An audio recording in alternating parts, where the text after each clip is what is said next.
I, bueno, em presento. Jo soc Naina Sancho, soc la coordinadora de l'Espai Consum Responsable i l'Espai Consum Responsable és un equipament de ciutat que el que treballa és la divulgació d'una altra cultura del consum. Com a consumidores tenim un paper bastant important a l'hora de decidir què comprem, on comprem i per què ho comprem. Les activitats que estem programant a partir del 2021 van totes relacionades una miqueta amb Barcelona, capital mundial de l'alimentació sostenible, i ara aquest mes, aquestes 2 setmanes, farem un cicle de consum de peix. Aquesta primera activitat amb l'associació Cap a Mar i la setmana que ve amb el centre de la platja i la fàbrica del sol farem una petita subhasta de peix, explicant com funciona i tot plegat. Llavors, bé, per què parlem del peix? Doncs, dintre d'una alimentació mediterrània sana i saludable, el peix és un dels plats estrella i un dels aliments més ben valorats dintre de la nostra alimentació. Però què passa? Com assegurem una pesca sostenible i un consum responsable quan la majoria de la pesca està sobreindustrialitzada i hi ha una sobrepesca que ens deixa les reserves marines gairebé mermes i mortes? Doncs tenim iniciatives i tenim gent experta que ens pot parlar de com tenir un consum una mica diferenciat. Si veieu que m'acosto a la pantalla és perquè estic acceptant d'altres persones que es connectin. D'acord? Bé, doncs primerament us explicaré una mica algunes dades d'interès sobre la pesca i les problemàtiques amb la pesca i després començarem amb un taller que ens farà la Cristina sobre peixos de la Mediterrània i peix de proximitat. Bé, de bones a primeres, el mar Mediterrani és un dels mars amb més sobrepesca de tot el món i amb més pressió sobre les reserves marines. Segons la FAO, la pesca al Mediterrani i el Mar Negre és 10,3 milions de tones per l'any. Això el 2018. I el mar Mediterrani era el que encapçalava el rànquing de mars més explotats del món. Les espècies que més estan explotades són el peix espasa, la sardina, el besuc, el rap o la gamba vermella, entre d'altres. I les raons per les que el mar Mediterrani està perdent tanta biodiversitat són la sobrepesca, el canvi climàtic, la pesca il·legal, les espècies invasores que arriben amb corrents que s'estan formant noves, la degradació i contaminació de l'aigua, entre d'altres. Hi ha diverses regulacions que intenten protegir les nostres reserves pesqueres, però aquestes regulacions d'àmbit internacional estan enfocades sempre en poder fer que la pesca industrial estigui protegida. No estan enfocades en protegir el medi marí ni en protegir gairebé totes les espècies que poden fer que l'ecosistema marí sigui viu i estigui en bon estat. Llavors, sí que és cert que a Catalunya i al País Valencià s'estan començant a realitzar alguns plans de cogestió per adaptar la legislació actual per la realitat de cada espècie. Les regulacions internacionals són una miqueta de que et diuen a quines milles, en quina temporada pots pescar, a quina profunditat i a quin volum de pesca pots arribar a pescar, però és per tenir aquella reserva assegurada. No estan pensades per fer que el medi i les explotacions pesqueres tant industrialitzades com més tradicionals estiguin assegurades. Per exemple, la flota industrial espanyola no pesca al mar Mediterrani ni a les aigües de l'estat espanyol, pesca a Marroc, a Mauritània, a Senegal o a Gàmbia. Aquí podeu veure, per exemple, hi ha un documental molt interessant que es diu El desierto líquido. O podeu, per exemple, també trobar, després pel xat us donarem tots aquests recursos. També us acostaré l'enllaç d'on estic traient, on vaig treure tota aquesta informació. Però, per exemple, els companys del sindicat Manter, del sindicat de venedors ambulants de Barcelona, varen fer una samarreta molt xula explicant la seva situació. Com la pesca industrial espanyola i d'altres països està malmetent tant els seus mars que ells al final han de marxar. Llavors, què passa amb aquesta pesca industrial? No només té problemes amb els ecosistemes marins, sinó que també afecta la vida de les persones dels llocs on van a pescar. I així portem amb problemes de sobirania alimentària, de pèrdua de cultura tradicional, etc. I les economies dels territoris, les economies locals dels territoris acaben destrossades també per aquest tipus de sistema alimentari que tenim. A partir d'aquí, com nosaltres, sent consumidores responsables, volem donar-li una volta de torca, vàrem convidar a l'associació Capamar perquè ens expliqués una miqueta la seva feina de divulgació. Capamar és una associació que agrupa diferents famílies pescadores de la Barceloneta que promouen les tradicions i la pesca de proximitat. Distribueixen el seu producte a través de la platgeta.org.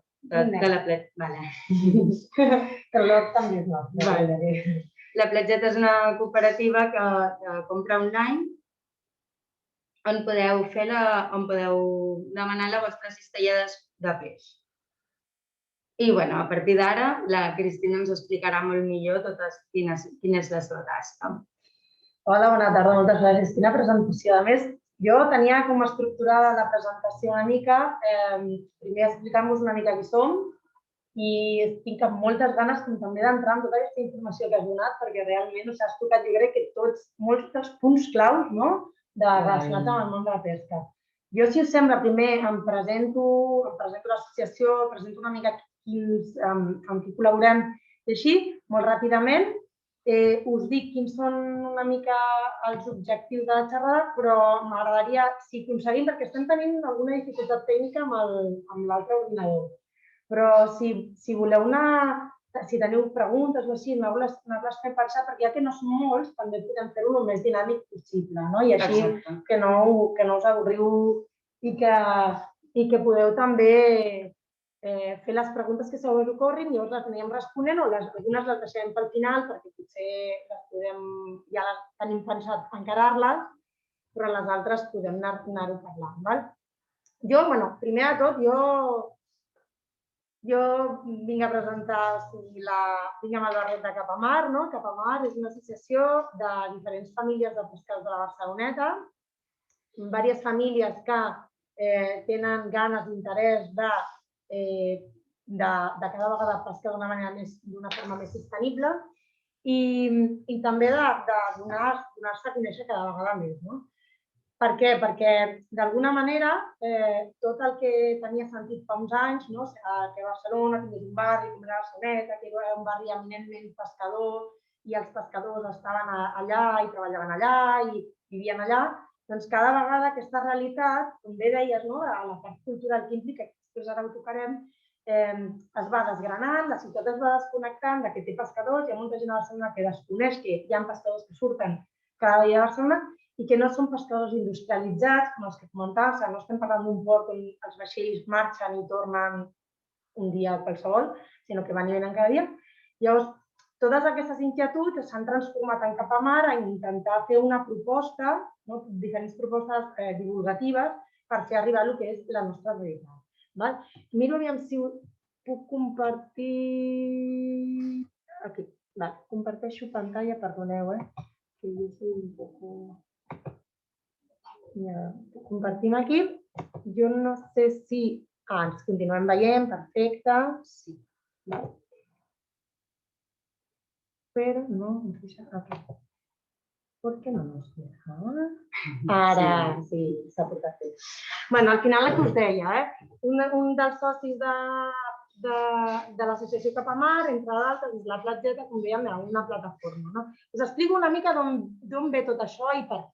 I deixar molt clar això, que nosaltres som pescadors i ens agrada dir-nos, ens autoanomenem pescadors de proximitat. I m'agradaria, potser quan acabem la xerrada em direu si esteu d'acord o no o com ho veieu. Perquè tots aquests termes una mica de la sostenibilitat en la pesca, la responsabilitat en la pesca i també la proximitat, jo crec que és important com arribar a un diàleg, arribar al punt en el que puguem discutir una mica per cadascú què representen. Necessites aquest? No? Sí, però no hi ha internet. No, Val, doncs, mireu, aquests són dos dels vaixells que nosaltres tenim, el Nus i l'Hòstia, n'hi ha més. Llavors, jo soc filla i neta de pescadors, el meu avi sortia a pescar, el meu avi també, a Barcelona, i abans ho havíem fet a Andalusia, i com tantes altres famílies de la Barceloneta, doncs, vam acabar a Barcelona fa moltes generacions. El meu avi no va néixer aquí, però el meu pare ja sí. I a poc,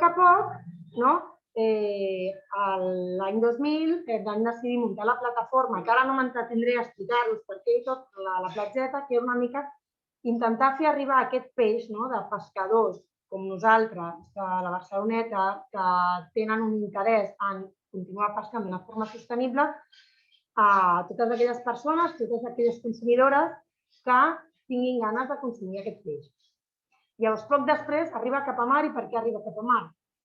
Doncs, bàsicament, perquè ens vam adonar que la gent, les consumidores, tenien algunes dificultats en consumir aquest peix perquè la cultura, el com es menja, el què es menja, què és la temporada, quins peixos hi ha, com es pot no anar sempre a les mateixes espècies, això era molt difícil de saber. I és per això que vam crear Cap a Mar.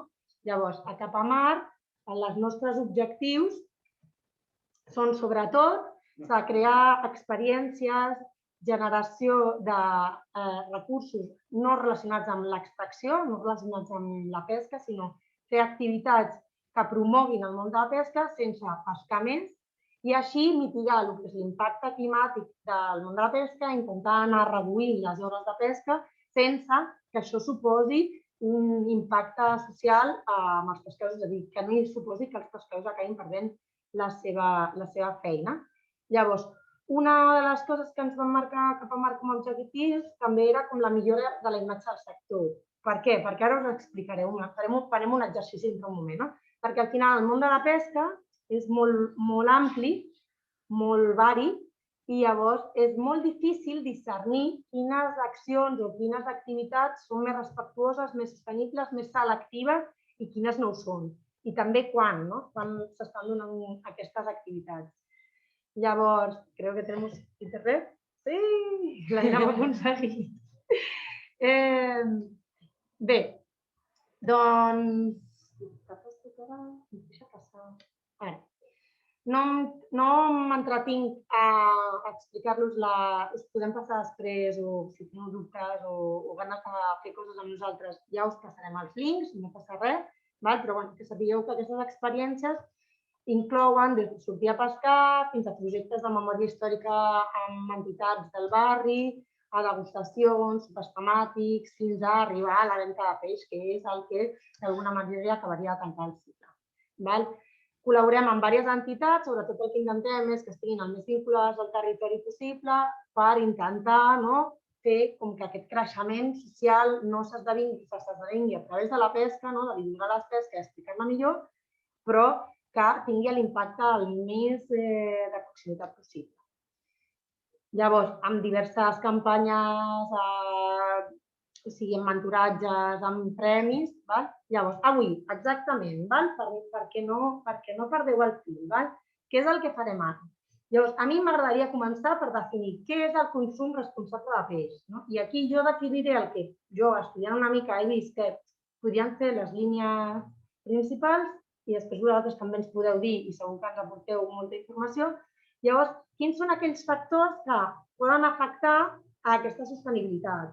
Perquè potser coneixent algunes coses, algunes realitats i alguns factors, també podem prendre una decisió o una altra envers de quin consumidor volem ser. I aquí entrarem una miqueta quin tipus de peix, quin és el peix, però també quan i com es pesca, no és el mateix que sigui el seu moment òptim, que es respectin les vedes, les parades biològiques, que es deixi reproduir, que no intentar comprar-lo tot l'any i al final això, el procés de compra, perquè com a consumidores és important poder escollir quan decidim fer ús. Podem decidir un dia donar-nos un caprici? Podem, però potser podem adaptar les nostres realitats diàries de consum de peix durant tot l'any amb el que hi ha i això és més sostenible. Llavors, al final, us faig com una miqueta de batidora dels trucs dels que hem anat parlant per com podem acabar fent aquest consum de proximitat, aquest consum més sostenible. D'acord? Llavors, jo ara us proposo una cosa, penseu en la pesca durant un moment. Què és per vosaltres la pesca? Faig un 3, 2, 1. Vale. Llavors m'aposto el que vulgueu a que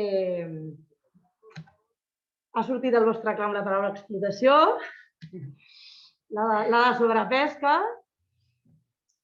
contaminació, pesca industrialitzada, que són molts dels temes que hem trobat online, que jo crec que és superinteressant, parades biològiques, respectar els sistemes de reproducció dels peixos i el tema que podem tractar després amb calma, el tema piscifactoria. Tots aquests temes, per exemple, quan hem fet un estat de l'art, on estem en el consum del peix, tots aquests temes han sortit. I jo crec que hem parlat de sobrepesca, jo crec que sí que totes aquestes dades són esfereïdores i són superimpactants, el tema d'explotació al mar Mediterrani i tot el tema també de la contaminació. Llavors, a mi m'agradaria també que després us explicaré coses sobre els tipus de pesca per veure, perquè puguem tenir elements de pesca industrialitzada i no. Algú està entrant, no? Perdona, que no volem deixar ningú fora. Ja crec que no. Doncs després parlarem amb més calma, però sí que, per exemple, tot el tema a Europa, tot el que és la pesca local, diguéssim, està completament reglamentada i sí que hi ha molta diferenciació entre la reglamentació, les normatives que existeixen per tota aquella flota que pesca aquí, o sigui, que pesca al mar Mediterrani. Llavors, tota aquesta part de pesca, que comentava l'Aina, que realment són empreses que estan donades d'alta i paguen impostos a l'estat espanyol i a l'estat català, però no pesquen aquí. I m'encanta que treguis el tema dels manters, perquè teníem una de les samarretes que deies nunca quise ser mantero, és que jo lo que era pescador, I és que és tal qual, té algun sentit que la gent digui no puc consumir peix, no puc comprar peix perquè és molt car, per això compro lluç a 2 euros, que aquest lluç ve de tot aquest tipus de pesca extractiva, quan en realitat el que estem fent és expulsar els pescadors d'aquests llocs i fer que vinguin aquí a viure una vida que no és la que volien i no és per la que estan formats i per les que són bons i per les que poden aportar. També hem de fer una miqueta aquesta reflexió de on volem gastar els nostres diners. Llavors, jo estic segura... Arrossegament. Aquest tema també el tocarem, perquè jo crec que quan es pensa en pesca, pocs de vosaltres crec que heu pensat en un senyor amb una xarxeta petita traient peixets amb les seves manetes. Tothom ha pensat en barcos enormes plens de fum passant per tot arreu, que sí? Parlem de l'arrossegament, de quins tipus d'arrossegament hi ha i com treballem. D'acord? Doncs, bueno, jo el que vull preguntar-vos és quantes de vosaltres els ha vingut al cap quan hem fet aquest exercici el peix de temporada? O quantes de vosaltres han pensat en la tradició, tota la cultura que s'amaga darrere de la pesca d'aquí, d'aquests pescadors del sal? Quanta gent ha pensat en proximitat en aquest moment, el mediterràniament, seure en un port i menjar-te un peix que acaba de sortir de l'aigua. Això existeix, no existeix? Clar, és també molt bo, no? Hem de renunciar a això realment? Sostenibilitat. I ara en parlarem molt de sostenibilitat, perquè jo crec que la paraula sostenibilitat, el concepte de sostenibilitat, és molt bonic, però també és molt enginyós, no? Hem de veure una mica què ens aporta. Ecologia, no? Tot existeix realment la pesca ecològica? Doncs de tot això en parlarem. I llavors, això comencem ara a parlar-ne una mica. Per parlar del que us deia de la pesca sostenible, què és pesca sostenible? Jo me n'he anat a buscar una mica el que és el bàsic de los bàsics. Posa internet, sostenibilitat. Descripció número 1. L'acció de sostenir, és a dir, aguantar una cosa, no? Perfecte. Aquesta, de moment, no la tenim en compte, però ens n'anem més a la segona. Que sigui compatible amb els recursos que disposa la regió. I la tercera és que permeti la regeneració. Llavors, jo us vull que penseu una mica realment. Nosaltres, Catalunya, Barcelona, Catalunya, Vilanova, Terres de l'Ebre, Palamós, té sentit que existeixi la pesca a Catalunya? Llavors, us faig pensar-ho d'una altra manera. Com deia l'Aina, hem d'entendre la pesca, no només allò que sigui com la part econòmica que extraiem, que canviem peixos, diguéssim, per diners, sinó també tot l'entrellat, tota la diversitat, tota la cultura, tota la tradició que hi ha darrere de això. Però sempre i quan mantenint-nos en això que hem decidit, que hem decidit que la sostenibilitat havia de ser compatible amb els recursos que disposés la regió i que permetés la regeneració. Llavors, això ja ho mantenim. Llavors, en aquestes boletes que veieu aquí a la pantalla, de la part social, la part econòmica i mediambiental, que s'ajunten, que segur que coneixeu els ahitos aquests, clar, jo crec que hi ha que trobar un bon equilibri. Nosaltres des de Capamar el que defensem és que nosaltres, com a pescadors, ens agradaria continuar pescant. Nosaltres, com a pescadors, tenim tot el coneixement, un coneixement ancestral. Per exemple, jo avui parlava amb unes escoles per explicar-los una mica què ha passat aquests últims mesos amb la gaire, si està gran, si està petita, si es pesca, si no, qui la pesca. Tota aquesta part de cultura, antigament nosaltres era molt fàcil tenir, sobretot a Barceloneta, era molt fàcil tenir un veí pescador que quan pescaven molt de sardina, llavors la repartien entre els veïns, llavors com que n'hi havia molta entre tots, buscaven la manera que perdurés en el temps i feien escabetxos o salaós o maneres de conservar-la, i això era una manera de fer transferència cultural. Llavors hi havia tota aquesta part. Clar, aquest pescador, aquest veí, intercanviava aquest producte i el divulgava d'una manera molt pròpia, però al cap i a la fi era un treballador o propietari d'un vaixell per guanyar-se la vida d'ell mateix, però amb els mateixos objectius que tenen els pescadors d'aquí de proximitat, que estem parlant, no estem parlant d'industrialitzat, d'intentar sortir a pescar demà. I això volia dir respectant, intentar respectar. Crec que en l'antiguitat sí que es feien moltes animalades, però crec que sí que tots els pescadors avui en dia tenen bastant la mentalitat de que si volem continuar pescant, si el nostre objectiu és continuar tenint aquesta tradició de saber si el mar s'aixeca, si s'aixeca, si fa mal temps, podem anar a pescar això, podem anar a pescar allò, ara en aquesta època hem de deixar de reproduir això. Quan surten pocs d'aquesta manera els hem de deixar perquè sabem que són femelles, estan ovades, coses d'aquestes que això és l'objectiu, jo crec que ha de ser, o hauria de ser l'objectiu de tots els pescadors per continuar pescant, per permetre que mediambientalment aquesta regeneració es mantingués, alhora continuar pescant per fer que socialment es mantingués l'equilibri econòmic i de transmissió de cultura, però sense acabar fent un espoli. Jo crec que en aquest sentit la visió de proximitat o de pesca així com més local, no sé si, Aina, tu estaries d'acord o com ho veus tu? Jo estic d'acord. De fet, sí. La meva família també és pescadora, però som pescadors ja de petita escala i de recreo, que es diu. Tenim els nostres carnets de pesca de... Com es diu en català? Ara no em surt. Bé, diu, en castellà tenim els nostres carnets de pescadores de recreo, pesca de recreo. Llavors, el que podem fer, tenim molt clares també les èpoques en què podem anar a pescar, quines espècies hi ha on, i sempre seguim el coneixement tradicional dels avis i àvies del poble que ens expliquen, doncs avui és un dia per anar a pescar en aquesta zona, i sempre el comentari és, escolta, que si et surt això l'has de deixar anar.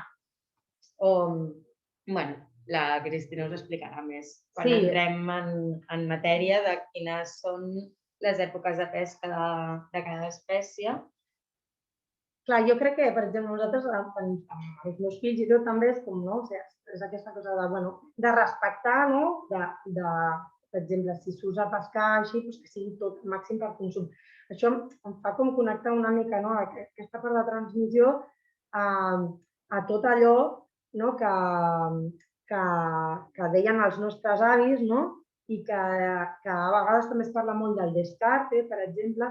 Jo crec que tot el que és la pesca de baixura, la pesca de proximitat, no té aquests descartes, perquè, per exemple, quan anàvem a pescar a les illes em deia nosaltres, tot allò que estava rascadet o no sé què, ens ho menjàvem, ho baixàvem a les senyores i ens feien unes empanades pel dia següent i llavors allò ho canviàvem per l'empanada i elles ens ho feien, i ens quedaven per vendre.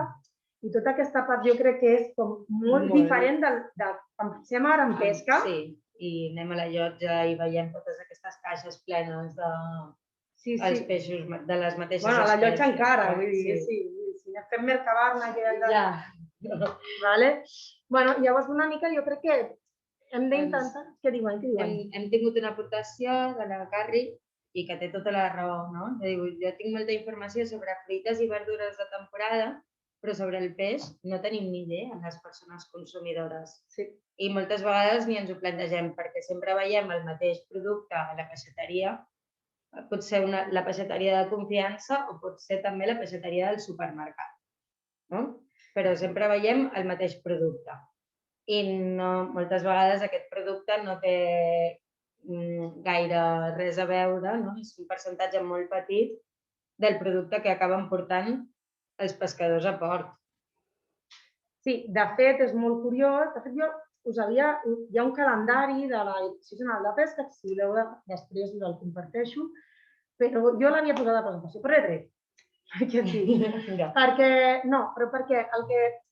en pesca hi ha una cosa molt curiosa. Com bé diu la Carri, fruita i verdura, les temporades són molt més fàcils de controlar. I em refereixo a controlar és perquè més o menys una fruita pot haver-hi un problema un any i si normalment creix per primavera i tal i no creixi o s'endarrereixi un mes, però tu la veus com evoluciona i també és més predictible. En canvi, el peix, tot i que ara mateix sí que hi ha molt estipulat quins són els caladers, a on es pot pescar, com es pot pescar. La major part de totes les embarcacions per normativa tenen sistemes de geolocalització al moment, que no poden anar a un lloc on hi hagi un fons de biodiversitat, és a dir, no es pot pescar en llocs on hi hagi fauna, flora, els peixos en caladers específics. Però a vegades, inclús, todo esto que decían antes de los meses de R hay calamar. Pues hi ha anys que hi ha calamar los meses de R, hi ha anys que no hi ha calamar en tot l'any, hi ha anys que hi ha calamar quasi mai. Llavors, jo crec que el problema d'això és que, d'alguna manera, amb aquesta desconnexió de la que parlàvem amb els nostres veïns o amb el món de la pesca, jo crec que això en aquest moment ho podem traslladar també als mercats. Perquè abans un mercat només tenia el que hi havia en el moment, igual que les fruites de verdura, això també. Però què passa amb el peix? Que si no ens donen més informació, si nosaltres no tenim un peixater de confiança que n'hi ha, que ens explica i ens dona alternatives, nosaltres sobretot el que ens agrada molt treballar, el tema de la sostenibilitat és a través d'alternatives de temporada i de proximitat. I normalment en cada mercat com a mínim hi ha una peixateria que sí que veureu que hi haurà espècies que jo us he portat i que us ajudaran a veure que si tenen aquestes espècies és que tenen peixos que es pesquen a llotja i tenen peixos del moment i de la temporada. I per això us les he portat. Llavors, és realment aquest prescriptor, no? O sigui, el peixater, el que està a la parada del súper, o sigui, el que us pot ajudar a entendre què hi ha en cada moment, perquè és tan variable el mar que si no és impossible. Però l'altra eina que us donarem i que si aguanteu fins al final de la presentació podreu tenir amb vosaltres és el tema de les etiquetes. Us ensenyaré a llegir etiquetes de peix. Això és molt interessant, jo no n'havia trobat. Perquè realment si teniu un peixater que us ajuda i us ensenya, és perfecte, però si no, podeu anar a mirar, perquè actualment hi ha supermercats, que nosaltres no ens costa una mica, però sí que tenen peixateries que estan fent una compra de peix de llotja i de proximitat, però el barregen amb l'altre, vull dir que... Exacte, que ells ofereixen les dues opcions. Llavors nosaltres, com a consumidors, podem, a través de les etiquetes, veure què és de proximitat i què no. Ostres, que bien. Sí, i això us ensenyaré després perquè, a més, és normativa, s'ha de seguir i als mercats no tothom ho segueix, però cada vegada més, però als supermercats tothom ho segueix. Per tant, podeu... Ostres, que bien. Sí, però heu d'aguantar una miqueta més, perdonat. Guia de peixos de temporada, hi ha links i s'intenta fer guia de peixos de temporada, però és que és molt complicat. És molt complicat i és molt difícil. Ara podríem estar parlant de barat, de canana, de galera, però a vegades canvia tot. Per exemple, aquest any ara comença a haver-hi més maire, però fins ara hi ha hagut molt poqueta maire, que normalment posa que tot l'hivern hi ha maire. I n'hi ha hagut molt poqueta, ara comencem a veure-la. Temes de contaminació, temes de la temperatura de l'aigua, temes de moviments migratoris i temes de que, segons el meu avi, per exemple, el meu avi em deia que els peixos hi havia èpoques que desapareixien i després tornaven. I nosaltres és el que estem veient. O sigui que hi ha, per exemple, 2 anys en què hi ha moltíssima bròquila i després desapareix un any, però després torna. Vull dir que és com molt cíclic. És d'anar, jo crec que és respectant el seu cicle i anar veient com a alternativa. Tenim una altra pregunta de l'Àlex, que ens diu si és veritat que les peixateries haurien, per llei, d'informar sobre on i com s'ha pescat els peixos que venen. Sí, Àlex, com us deia, us ensenyaré les etiquetes. Les etiquetes són obligatòries i, de fet, hi ha la campanya de la Direcció General de Pesca de Peixos de proximitat i tal, que diu que s'ha d'exigir l'etiqueta. El que passa és que no l'exigim perquè sap com greu, no? O sigui, perquè veus que no. Però realment veureu que normalment els peixaters, les peixateries de mercats que tenen un bon producte, els tenen. Perquè, clar, per ells és un valor afegit. També passa amb la fruita i les verdures, que nosaltres si coneixem una productora que és de confiança i sabem que produeix en ecològic o en agroecològic i és de proximitat, moltes vegades ja no li demanem que pagui les certificacions per tenir les etiquetes adequades perquè el coneixement directe i propi ens preval una miqueta més, no?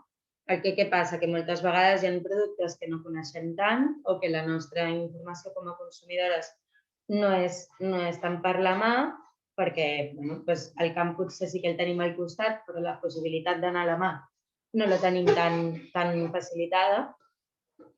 Però el que comentaves de la certificació, he anat a buscar bien perquè crec que m'havia deixat les etiquetes allà, les tenim aquí a la presentació, però en el cas de l'etiqueta del peix no requereix una certificació.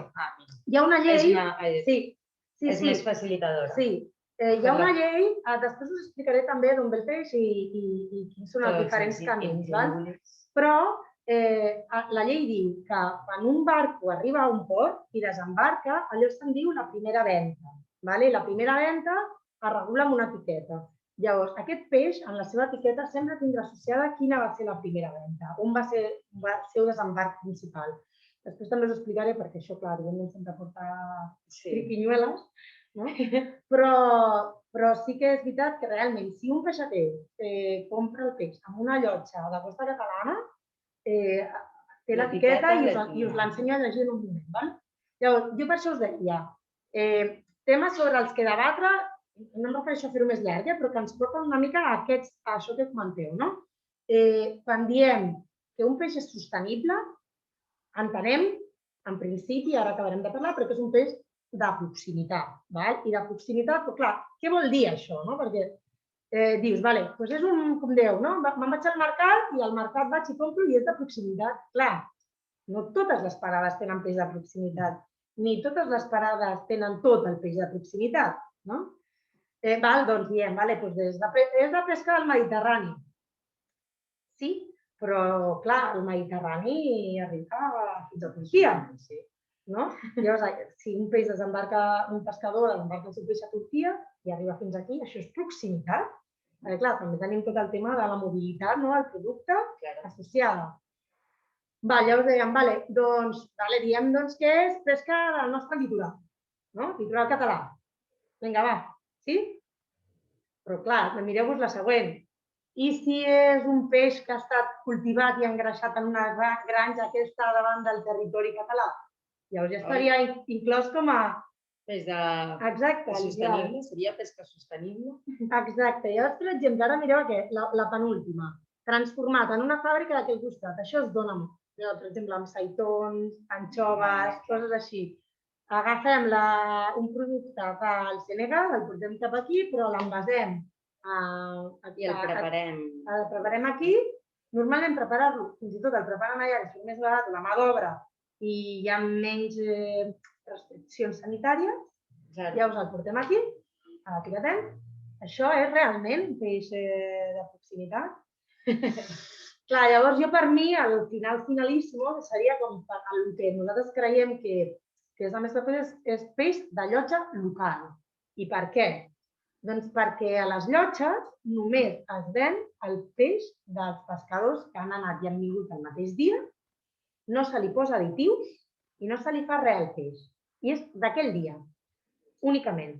Després us explicaré i us ho resumiré, però després d'aquestes llotges, de totes les llotges de Catalunya, se'n va a un mercat central, que és Mercabarna, i allà es pot comprar i d'allà també arriben d'altres llotges i altres sistemes de venda de la resta d'Espanya i de la resta d'Europa i la resta del món, i allà sí que pot ser que un producte sigui de Palamós o pot ser que sigui de Finlàndia, al Mercabarna, però en una llotja, la llotja de Palamós, el peix només pot ser de Palamós.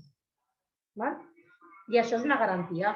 Quan aquest peix és venut en aquesta llotja, si un pescador agafa, i ara us he portat un tros d'un vídeo que veureu una part de la subhasta, surt aquesta primera etiqueta que diem, l'etiqueta de la primera venda, i aquesta sí que el peix sempre portarà associat, sempre, a l'expedidor de la primera venda.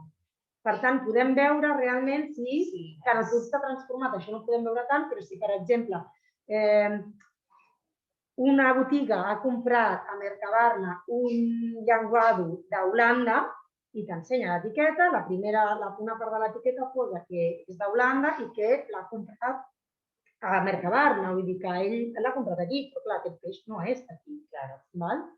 Jo ara us ensenyaré una miqueta com a eines. A mi m'ha semblat més interessant que el calendari, perquè el calendari, de fet, jo tinc 3 o 4 calendaris. N'hi ha un xulíssim, que és italià, molt, molt, molt xulo, que és com una rodona i que té, després ara us enviem els links, però que té com les èpoques de l'any, però tu vas movent i és que es va com movent. És que hauria de ser un calendari... Claro, perquè depèn una miqueta també de com estan anant les condicions climatològiques, també les condicions de pesca que hem tingut altres anys i de com així els cicles... Mira, us recordeu del temporal Glòria? Sí, me quedo encerrada en Mallorca.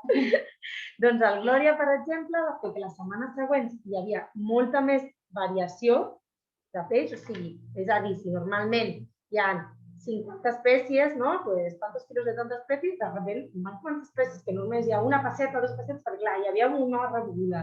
Durant quasi un mes després teníem molts peixos que en aquella època no solen sortir, però que estaven sortint degut a aquell temporal. Clar, és molt variable, és molt variable. Més preguntes? Sí, diuen, alguns ens diuen peix de platja. Exacte, Àlex. O sigui, antigament, de fet, nosaltres ens diem la platgeta per això. Us explico. I no és per fer publicitat, però al port de Barcelona, quan arribaven els barcos, no arribaven a un port, sinó que arribaven a la platja de Barceloneta, agafaven els vaixells, posaven el peix en els cobres, que són els mimbres aquests, Llavors la gent del barri deia, ja han arribat els barcos, me'n vaig a la platja, a la platxeta, a buscar peix fresc. Després que quan es crea el port de pescadors, hi ha les seves facilities, l'aigua, la llum, la llotja i tot, fa molts anys, llavors els barcos van començar a arribar allà, però la gent continuava dient-li la platxeta, me'n vaig a comprar peix a la platxeta. I per això, sí, i per això al barri de Barceloneta trobeu, per exemple, hi ha un restaurant que es diu La Platgeta. Vull dir, és una part molt recurrent de la cultura. I al mercat on vaig comprar peix, diferencien peix de Mediterrani, peix de Catalunya i de la resta res. Doncs, Maria Jesús, et felicito i felicita la teva peixatera. Jo sempre dic que ojalà sempre tothom donés tanta informació a les seves consumidores com que no haguéssim de fer aquestes xerrades. O sigui, que ens encanta veure-us, que ens encanta estar aquí. Però sí que ens encantaria que també hi ha peixaters que realment quan es parla de parlar biològica diuen jo no tinc res d'això, si ara no es pesca peix blau, doncs jo no tinc res. O sempre el porto de Barcelona, però res més, el porto de Tarragona perquè Barcelona està darrere. Ho informo, ho explico. Perquè això és el que ens dona a nosaltres també eines com a consumidores per poder veure on comprem i què comprem. Tema menjadors escolars. És fàcil incorporar el peix de llotja. Mira, fàcil, jo et dic, fàcil no ho és, perquè jo crec que, o sigui, de fet, jo vaig fer una xerrada que quan vaig acabar d'explicar tot el que teníem a la platxeta, perquè sembla fàcil, no. Clar, és sempre molt més fàcil. Si tu tens un estoc, o sigui, si tu quan ve molt peix l'acumules i el vens i el vas venent i el vas baixant de preu i es fixa i saps el que tens, és molt més fàcil de vendre, d'emmagatzemar i de generar economia. Però, clar, llavors depèn molt, no pots oferir aquesta qualitat. Llavors nosaltres vam decidir quan vam constituir la platgeta, que treballaríem sense estocs, és a dir, el que el client demana és el que s'agafa de les barques i no s'acumula. O sigui, nosaltres divendres, dilluns no hi ha res allà. En canvi, no és la manera habitual. Els distribuïdors normalment compren molt peix, i ara vaig als col·les, no es mouen. Compren molt peix, el tenen allà i el van venent, i després us havia preparat com un slide del preu va baixant, perquè com que quan en tinc i és fresc és molt car, però conforme van passant els dies el vaig baixant de preu. Llavors nosaltres no volíem treballar en aquest sentit. Llavors, treballar amb escoles amb quantitats de peix relativament grans i varietats i a un preu que s'adapti és complicat, però es pot. Nosaltres, per exemple, hi treballem i sabem que hi ha gent que hi treballa. Ara, això sí, nosaltres treballem amb escoles que tenen molta sensibilitat pel producte i molta relació amb el productor. Treballem amb escoles que nosaltres tenim una conversa constant de què està passant. Per exemple, hem estat en una escola que tot l'hivern, sobretot ha sigut peix blau, perquè el peix blanc que hi havia no n'hi havia molt, per tant, posava el preu, per tant, no hi havia prou quantitat. I ho hem transmès així. I ara està començant a entrar la malla, la bròtola i altres alternatives que ens permeten oferir aquest peix per a escoles, però mentre no hi ha hagut, no n'hem posat. No n'hem posat. I al Glòria, jo me'n recordo que estàvem molt agobiats, perquè dèiem és que no tenim els col·lis el divendres, i ens deien, tranquil·les, no hi ha el dia. Si han de ser 4 quilos d'això, 4 quilos d'allò i 4 quilos d'allò, que no és l'habitual, normalment sempre és el mateix, ens adaptem perquè acabem de passar un temporal. I això ens afectarà, igual que no tenim taronges aquesta setmana perquè s'han portat tot el temporal, doncs el peix aquesta setmana és diferent. Llavors jo crec que si teniu un peixater-peixatera que us transmet tot això, manteniu-lo, cuideu-lo. I si voleu una resposta per l'escola, busqueu realment un proveïdor que sigui honest. Perquè també nosaltres hem parlat amb... Jo soc mama també i ampes i sents cada cosa, com que es pesquen dies que no es poden pescar, com que hi ha peix fresc el dilluns perquè, i després indagues una mica més i no, el peix fresc. És difícil, però es pot. I es pot a vegades combinant espècies. Nosaltres en diem espècies oblidades, espècies que els nostres avis coneixien i que es continuen pescant i es continuen consumint. El que passa que les quantitats són menors i són desconegudes. I aquí entra la nostra feina una mica d'ensenyar-les i dir, Jo sempre explico una mica la pediatra. Jo, el meu nen va començar a menjar, em diu, podem introduir peix. I va dir, lluç i rap. I vaig dir, que no pot menjar bròtola. I em va dir, no, és que jo no conec, jo només conec el lluç i el rap.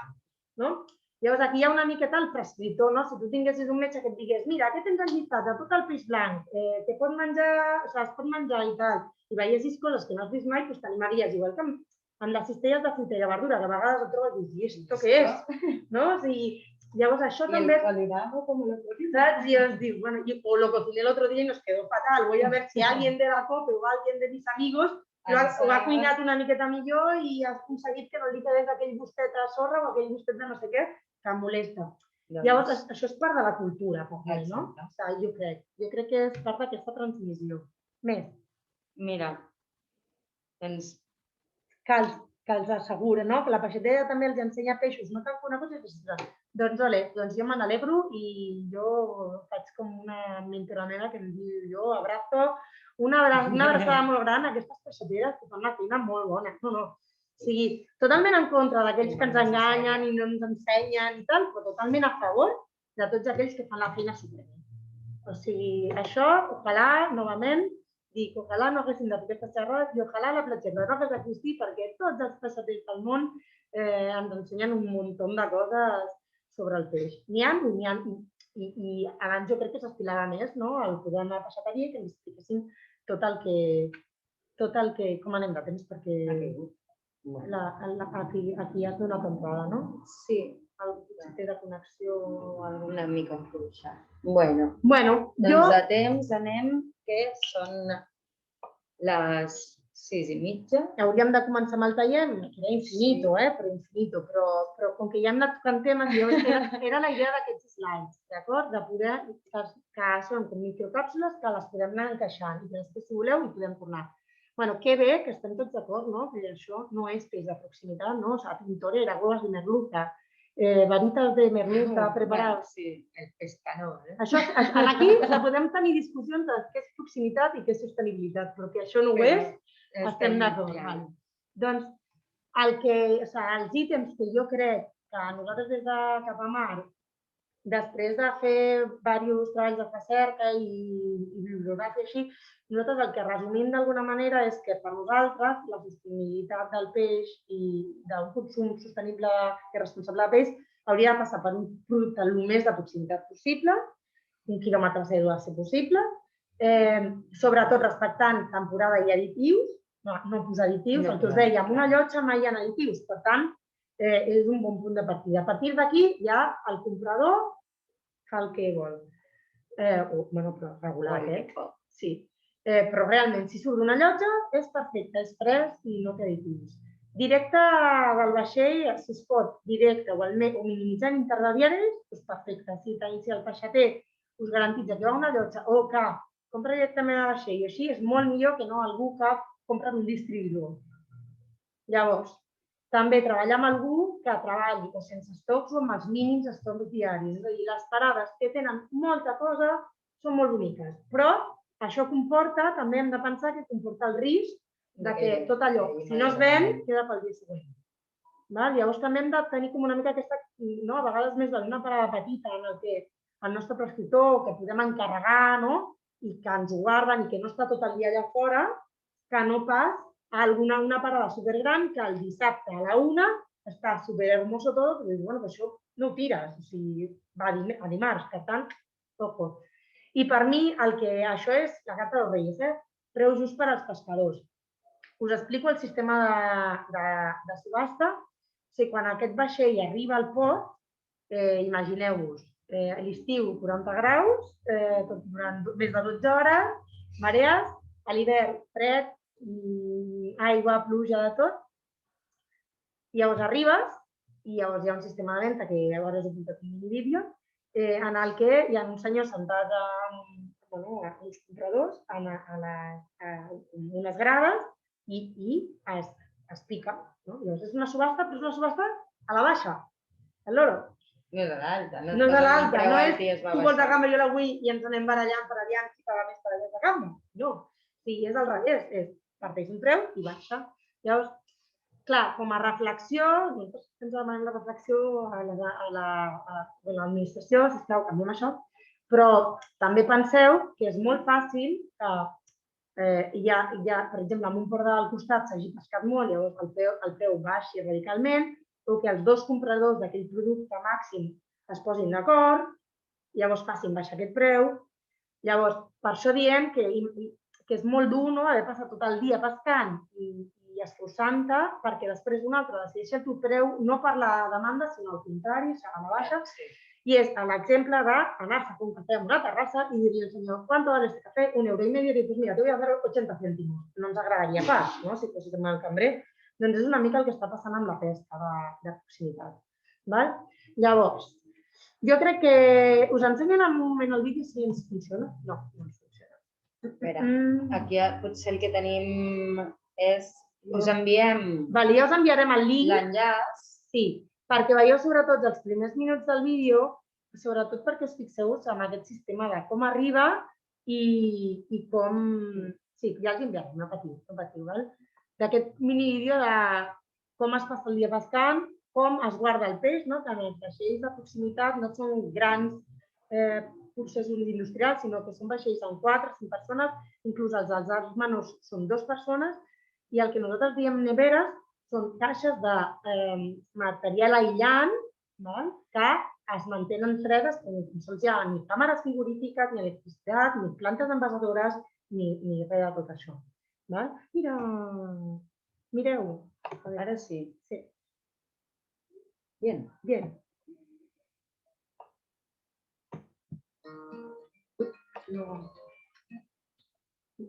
No es veu? Sí, sí que es veu, però... Perquè jo crec que... Sí.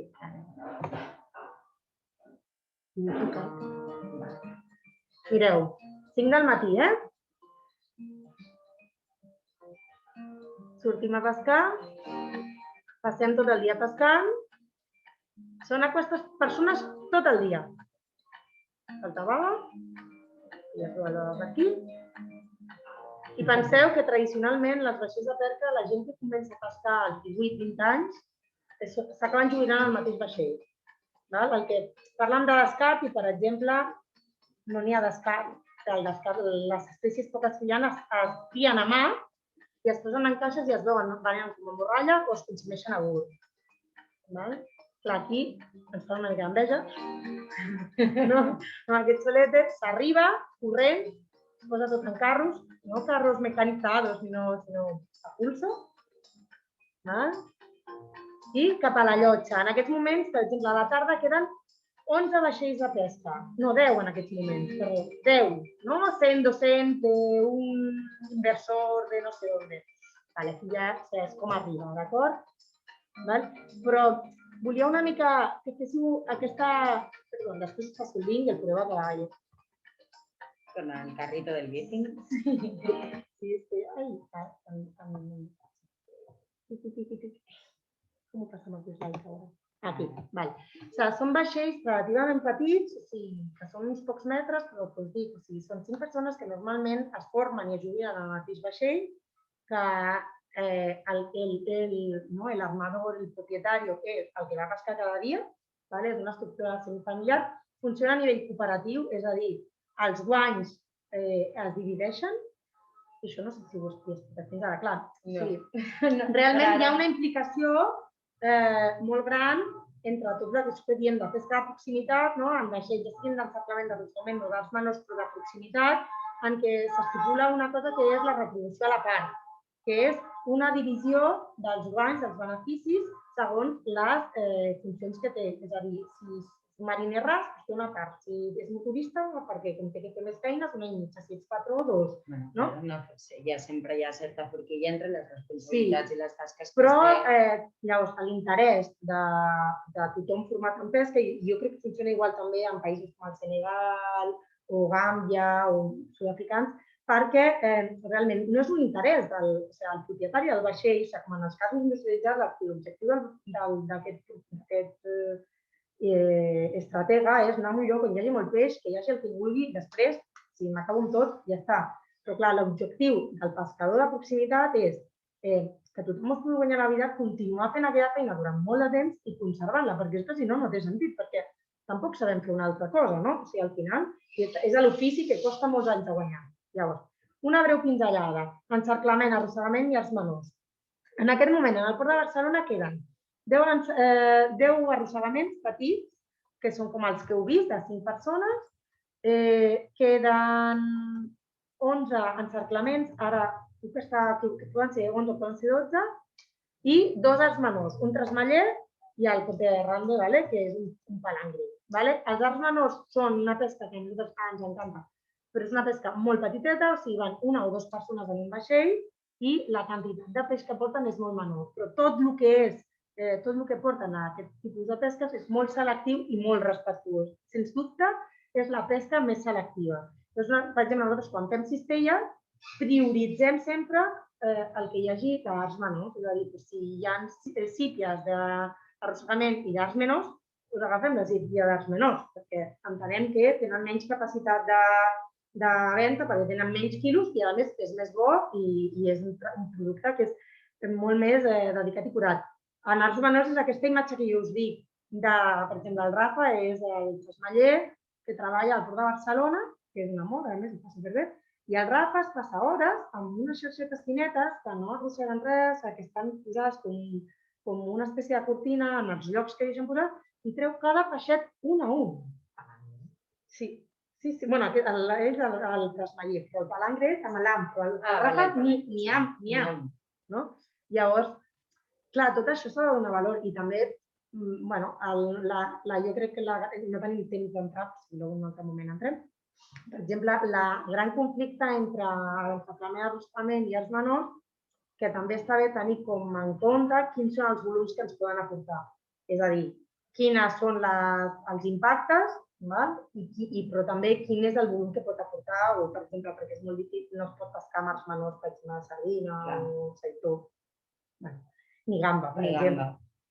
Però està bé que, per exemple, només pesquem gamba quan en els caladers que toca pescar gamba, en els moments de l'any que es pesca gamba, i amb les xarxes que ens permeten només pescar gamba, per exemple. Una vegada me'n recordo que ens van enviar per Twitter una queixa molt gran, indignats amb la pesca de la gamba perquè hi ha molt d'escap. I ens enviaven una foto, que no era ni aquí, però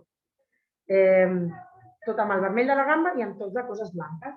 I quan fèiem zoom, perquè amb la gamba es pesquen molt poques altres espècies, es feien esclauròtoles, sí que es pesquen alguns raps i tal, però ens miràvem, fèiem zoom i era el gel.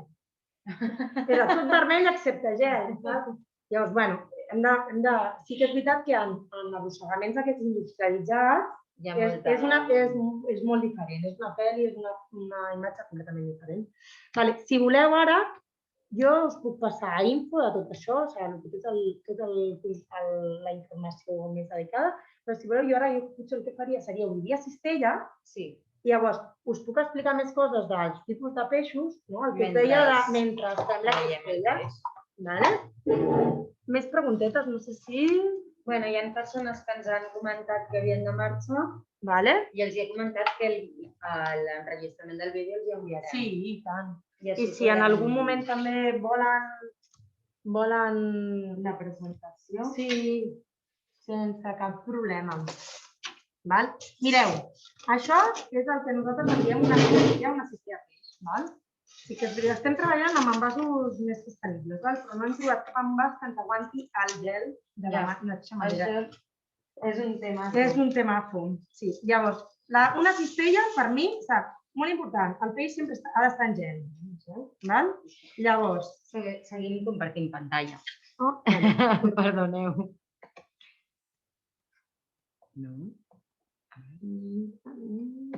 Deja de compartir. No, però no. Ah, sí. Ara. La bateria s'està agotant, no? Hem desconnectat alguna cosa, si se m'ho veu. Famílies. Això és una cistella, que és una cistella com la que podria arribar a casa d'algú que ha demanat la targeta, però que també es pot demanar a la carta. Però nosaltres defensem, com us deia, després anirem als tips directament, etiquetes i tips, que és realment el que pot anar en una cistella. Sempre amb gel. Aquest gel és gel osmotitzat, i és gel que no té cap additiu. Llavors, el primer que trobem són els escamarlans. Aquests hi ha hagut molts escamarlans. I això és una mida d'un escamarlà petit. Nosaltres defensem que les cistelles hem de menjar peix blanc i saludable, però que també ens hem de saber donar una alegria, no? I llavors, que el marisc també es pot consumir de forma sostenible depenent de quan ho demanem. Si demanem entre setmana i no el demanem al Nadal, que tothom el volem, es pot menjar. Llavors, també el tema de les mides, no? Que realment, si volem un escamarlà ultra gran, serà molt més car perquè n'hi ha molt poc, però realment, a mi, per exemple, aquest tipus d'escamarlans que fan la mida reglamentada, que ja són adults en la seva espècie, perquè la càmera de l'ordinador és bastant dolenta. Vols intentar compartir des de l'altra? Sí. Què fies? Sí. Ho provem? Vosaltres com ho veieu? Ho veieu nítid? Pel xat? Perquè tinc la sensació de que es veu com una mica difós, no? Sí, de que no està gaire ben enfocat aquesta càmera. Vale. Si voleu, canviem a l'altre ordinador. Ho veuen bé? Vale. Mireu, aquesta és la quantitat que aniria en una cistella, que jo la deixo aquí. Però llavors jo us he portat, això avui són escamarlans, però l'escamarlà, per exemple, petit, com la gamba petita, si us agrada la gamba així, de gust està molt bona i el preu és molt més baix que la mitjana. Llavors, si intenteu comprar per cada dia, són dimecres, que és el dia que normalment la gamba i l'escamarlà van més econòmics. Si us ve de gust dar-vos un capritxo, un dimecres que feu un escamarlà o una gamba així, d'un tamany relativament petit, que no sigui com una bèstia, boníssim. Alternatives. La gamba vermella no és una alternativitat, normalment és del mateix preu o més preu. Veieu que s'han ficat una mica negreta, que és perquè jo, perquè estava xerrant, les he deixat sense gel. Si les hagués deixat en gel, amb un escorredor, per exemple, a casa, un escorredor, la gamba, gel i un drapet humit, no s'hagués posat d'aquest coloret, perquè estaven així. Mireu l'escamarlà, l'Aina pot veure que brilla i tot perquè estava amb el gel. Perquè hem dit, no obrim la cistella fins al final de tot. Més coses que podríem menjar de marisc, que això sí que és una superalternativa. Hi havia això és, us ensenyo, és gamba blanca. No és que sigui descolorida, no és que sigui de menor qualitat, és que a la zona del sud, a Andalusia, sempre estava més valorada la blanca que la vermella. A Balears també tenim blanca, gamba blanca. Doncs la gamba blanca mai arriba a un tamany tan gran com la vermella, però que pot anar d'aquesta i una miqueta més gran, però és molt més econòmica. I si volem fer un arròs, si volem fer uns fideus, és la meitat del preu i no està tan demandada aquí, per exemple, que sí que hi ha regions d'Espanya on està molt més demandada la blanca que la vermella, però està molt menys demandada i és una gran alternativa a poder fer un bon àpat de marisc sense haver d'anar a totes aquelles espècies que tothom vol. D'acord? I a mi m'encanta el momento galera, Galera, un arròs de galeres. Sí, ara estan superbones. Sí que punxen.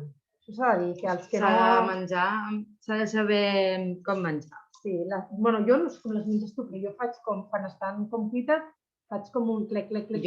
Jo com m'ensenyen los repetents. Només de menjar galeres, sentar-les de la ràpida. Són molt bones. Llavors, com et van ensenyar? M'ho van desfer.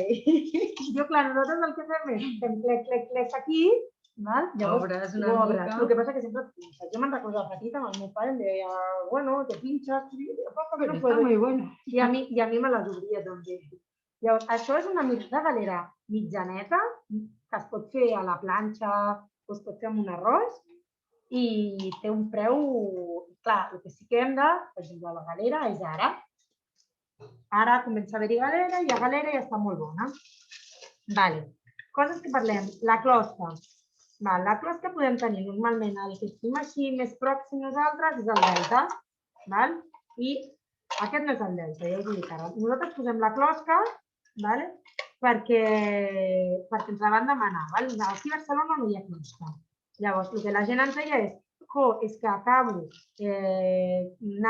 anant a buscar per fer una paella uns musclos i em diuen. Doncs nosaltres, sempre que la closca pot ser del Delta, és del Delta. Llavors, quan no pot ser del Delta, que tenim llepa. Però bueno, avisem al client i això. Closques alternatives. La xirla, no sé si la coneixeu. La xirla és una closca que és molt més barata que una rossellona, que una malmeja i està boníssima. Unes escopinyes fresques, que a més, amb 100 grams d'escopinyes, ja tens per fas un superaperitiu que...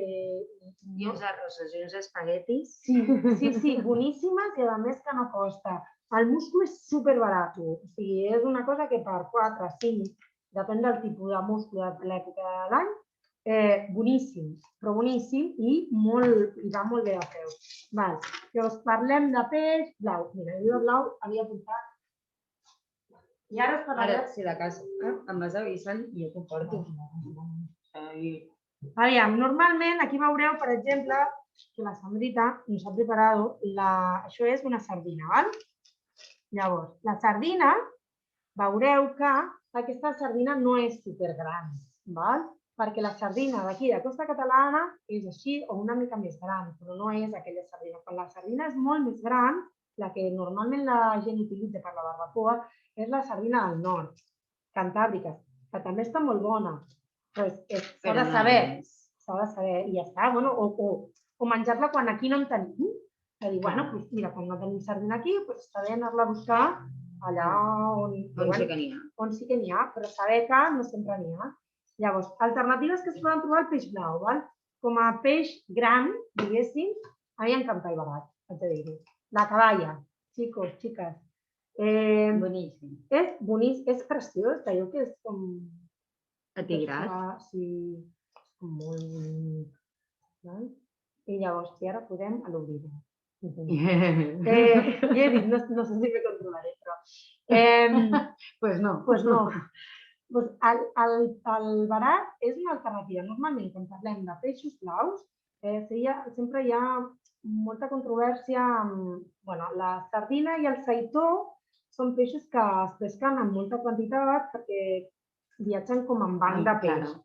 O no n'hi ha o n'hi ha molt. Llavors, a mi també m'agrada com puntualitzar que me'n recordo una vegada, un mes de març, que va sortir un dia al diari, crec que era La Vanguardia, que era un article que deia se ha registrado el peor año de pesca de sardina en los últimos 10 años, la sardina se está acabando, bla, bla.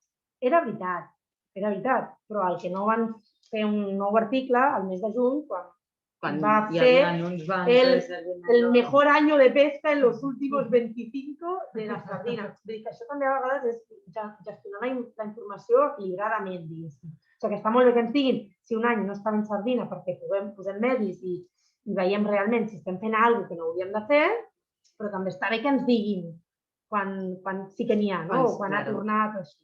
Llavors, l'altra gran cosa que hi ha, és el tema del peix més gran, per exemple, moltes vegades el que tenim de proximitat són els bonítols, però són uns bonítols d'1 quilo, 2 quilos màxim, que és un bonítol, és com una tonyina però blanca, petitona, seria com l'alternativa a menjar tonyina, aquells que us agraden aquestes carns així com fortes però una mica greixoses però que es desfacin, que es puguin com desfilar, diguéssim. I els que us agradin els filets de coses molt sabroses, jo caballa. L'alternativa també menys coneguda, que a vegades jo vaig a les peixateries a cotillear i a vegades ho tenen una cosa per una altra, quan això atigrat és més com uns puntets, és bísol, no és barat, però és un germà del bísol, del barat, igualment bo, molt bo, i que val la pena provar-lo.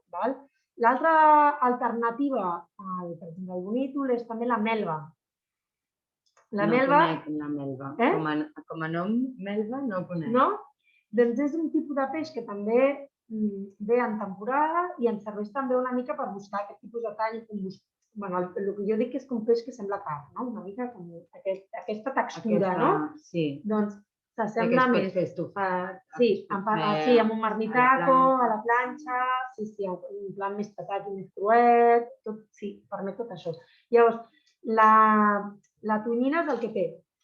Al tanto, perquè si obriu una tonyina, si ja la planti, té sang vermella. Clar, mireu. Sí, mireu el que ha deixat aquí en el platit. Bueno, ara s'ha... Bueno. Sí, realment, si obríssim una tonyina, tancaríem tot de sang. Si per això no l'obrim. No, bueno, també perquè llavors, a les 7 i mitja hem de tancar. Intentarem portar-nos bé i deixar, si pregunta... I les treballadores de l'espai. Sí. Val. El que us deia, hi ha un munt de closques d'això, la xirla, les copinyes, que també, ara, perquè quan és l'època dels canuts al Delta de l'Ebre és boníssim. Però, sisplau, pregunteu-ho, perquè... Abans d'anar-hi i demanar. Sí, i hi ha moments en què el múscul del Delta no està bo. Vale, aviam, això. Això és, em sabeu dir, no? Què és això? Això és una sípia o un calamar. O un calamar. Com ho veieu? Què en penseu? Sípia! Bien! Maria Jesús, tenim bons consumidors aquí. La sípia boníssima, molt bé, però veieu que està com bruta? Jo crec que si ja tenen peixaters, quan veiem aquesta sípia al mercat completament blanca, vol dir que té tractament químic. És que no és normal. No, perquè el que fan és un tractament químic en què pela i treu tot això. Clar, aquesta palleta s'ha de treure. Si hem de menjar, l'hem de treure. Perquè les iaies diuen que si volem que quedi més cruixent, hem de deixar la pell, quan ho cuinem. I si volem que quedi com més tou, li hem de treure. O sigui que no sempre és treure pell és millor, d'acord? Llavors, una sípia en aquests moments té el cost, depèn del dia, depèn de com, però una sípia de proximitat té un preu, diguem, 15 euros. Poden ser 17 o poden ser 12. Depenent de les que s'hagin pescat. Per sota de 10 sol ser industrialitzada. Aquestes potes molt grans, és impossible normalment que una sípia de platja vagi per sota de 10 euros. Molt difícil. Però, per exemple, el que us parlava de les coses temporades. Fa bastants dies que hi ha molt poc calamar de platja, molt poc. Què passa? Que el calamar en aquests moments està anant a 20 i molts euros al quilo, perquè n'hi ha molt poc. Penseu que quan no hi ha una espècie, hi ha pocs quilos, per tant, és molt demandada i puja el preu. Llavors, què hauríem de menjar si un dia no tenim sípia, per exemple, i el calamar està caríssim perquè no n'hi ha? Doncs mira, jo us presento aquí, aviam si sabeu el que és això. A veure si algú sap.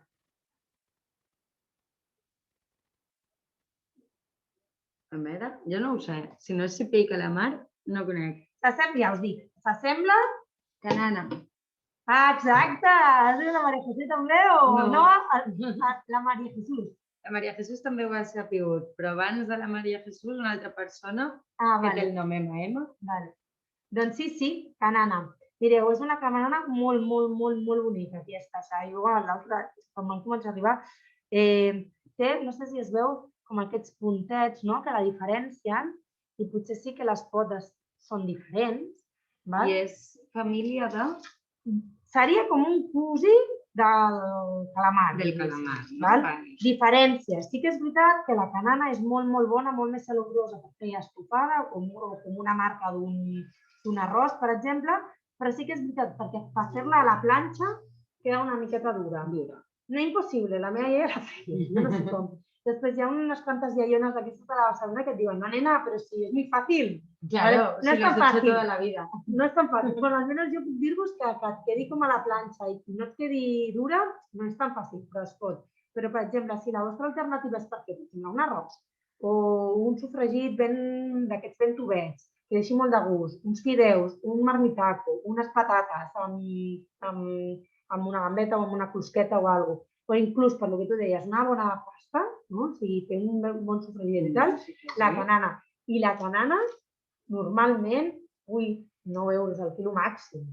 Per tant, teníem que el calamar està anant a 20 i molts, que la sípia 10, 12, 15, perquè és famosa i tothom vol la sípia, però sempre podem consumir la canana.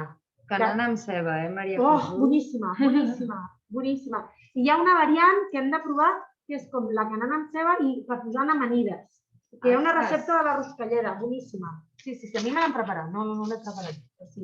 I després hi ha una recepta italiana que també ho treballa amb el calamar, que també es pot fer amb canana, que queda marcat i després cuit com amb l'aliño, amb el vinagre, diguéssim, s'acaba de coure i és una recepta d'aprofitament i de conservació i que es menja així com és com una amanideta molt bona, molt bona. El bàcaro la fan boníssima aquí al Raval.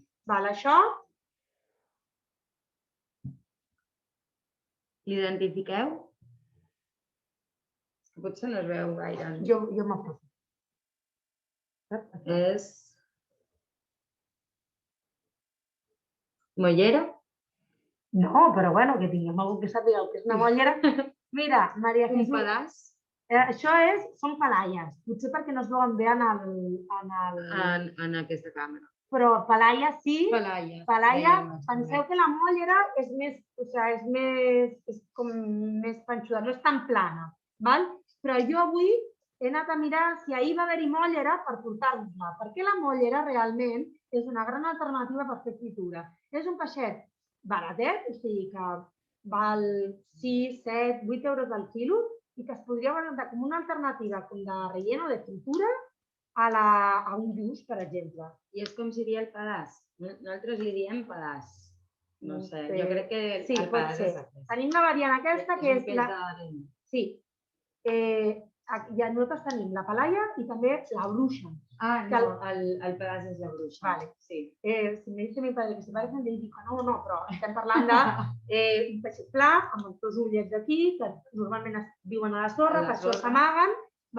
Així en petitets, fritura, perfecte, boníssim, però en més gran, tant la palaia com la bruixa, com a alternativa pels crios al llenguado, perquè el llenguado és molt bo, però el que passa és que el llenguado de proximitat és caríssim perquè n'hi ha poc i hem de consumir-lo fora.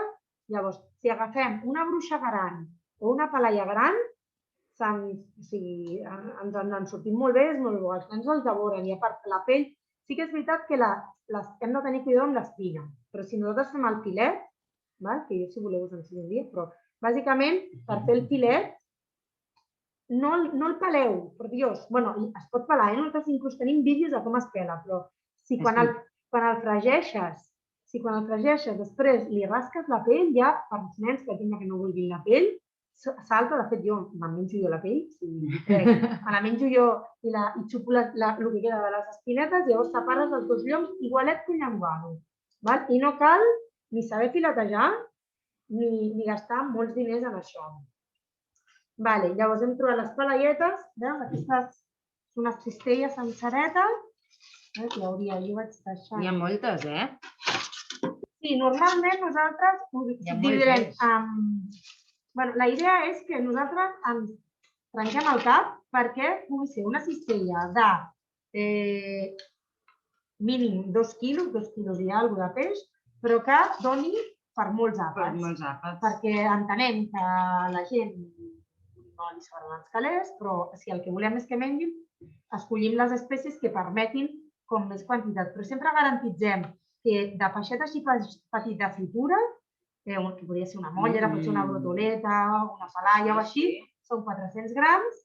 El que és el blau, que podria ser un saitó o una sardina, no sé si m'he ensenyat el saitó, una cosa que l'he agafat perquè estava aquí, m'he tret del gel, serien uns altres 400 grams. I llavors, un principal, que aquesta sí que la coneixeu, no? Aquesta és un clàssico. Sí, amb aquesta...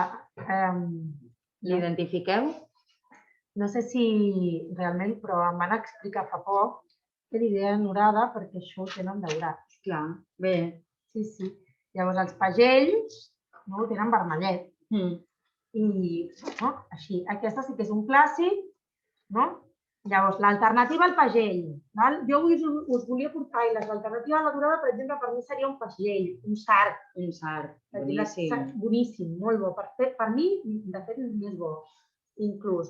I són peixos que són igualment d'escata, que tenen la mateixa forma, que són sabrosos. Però més de roca o més de columna d'aigua, no? La dorada és més d'anar per sota, però a nivell de per fer el forn, per exemple, faríem igual. Podríem deixar l'escata i fer-la a la sal, treure-li escata, o una papillot, o més tipus forn, quan volem aquest tipus de peix. Em refereixo a... més dur. Que és més gruixut i tal. Té més múscul. Això és el que nosaltres en diem el peix principal, de la cistella, i sempre és una cosa que es pugui fer més com a plat principal al forn o així. Llavors, un altre dia podria ser que aquest peix principal fos un lluç. Llavors, jo, com que tenia ganes d'explicar-vos de la bròtola, us he portat lluços. Perdoneu, l'exageració, però és que em venia molt de gust poder-us explicar. Llavors, per exemple, això és un lluç que se'ns ha sacat una mica, però tenir-lo aquí és que me matarà mi pare. Claro, portem molta estona parlant amb el peix fora. Sí, llavors, això és un lluç, per exemple, i és un lluç molt fresc que podem veure que les ganyes són això d'aquí. Bueno, si em sabíeu el que és una mollera, crec que no haig d'explicar el que és una ganya. Això ha d'estar vermellet amb un peix fresc. Jo, per mi, l'altra cosa, que jo crec que els pescadors, la gent que estimem molt al mar, fan molt, és que el peix es tracta amb cura i amb respecte. Però a mi, una de les coses que em fa veure si un peix és o no és fresc, que hi ha l'ull, però l'ull pot tenir algun cop, sí que és més nítid, igual que un gosset que quan és jove el té molt clar l'ull i quan és més gran el té més... Però és el tacte. Ja sé que no podeu anar a la passeteria i tocar-los, lo sé. Però saps? Però realment, si un peix té molts dies, és gelatinós, és com greixós, té com un greix estrany. De l'omega que va menjant. Va supurant, no? És com una supuració, no? És com un greix estrany, perquè l'aurada té greix, però no està supurant, diguéssim. Només el trobem quan comencem a cuinar. Em fan unes ganes de tocar. Tot. Per això fem aquesta sessió. Si és que l'any que ve la fem en presencial perquè podeu tocar vosaltres també. Clar, això quan es puguin fer des de la platgeta o des de l'associació de Cap a Mar podeu veure un seguit d'activitats superinteressants. Llavors, l'altra cosa és, per exemple, que... Per exemple, per regalar per el Dia del Padre o venir a pescar mames. De moment, Covid no ho estem fent per protecció. Doncs, això seria el que nosaltres diem un llucet. En castellano, pescadilla. Sí.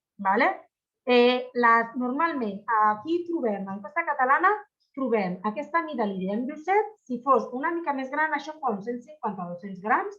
I quan estem parlant de 400, nosaltres ja li diem lluç. Tot allò que trobeu per sobre, normalment ha de ser palangre. I un palangre de proximitat, menys de 20 i molts euros, no el trobeu. No es troba.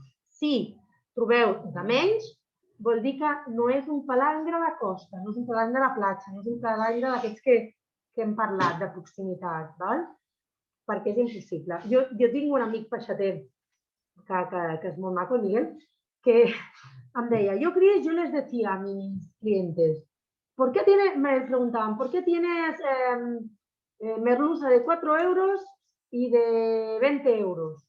Y yo les decía, ¿la quieres con bichos o sin bichos?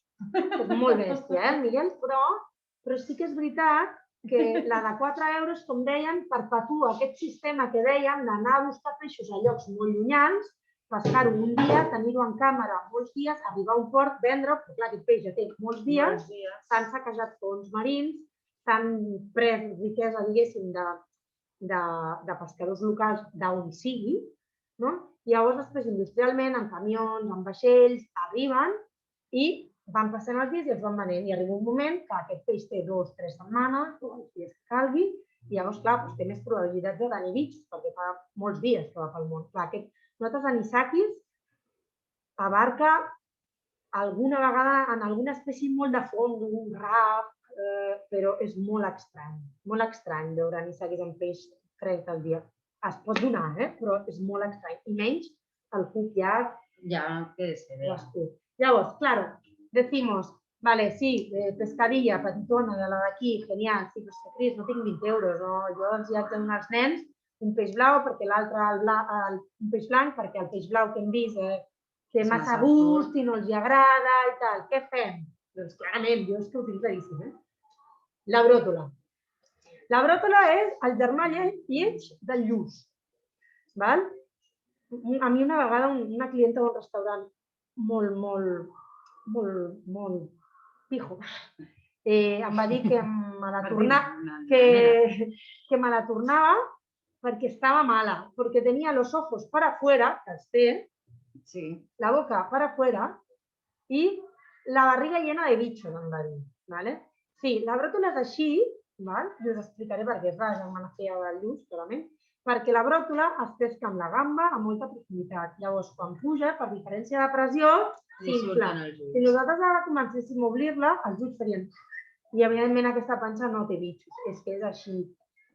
La pell de la bròtola... Sí que és veritat que la panxa, si la netegem nosaltres no ens va netejar a la peixateria, sí que fa una miqueta més d'olor. És a dir, un lluç, la tripeta del lluç no fa gaire olor si és del dia, però la de la bròtola és com més sorrenca, jo crec que va més pel fang. Fixeu-vos que també té com aquestes... Veieu?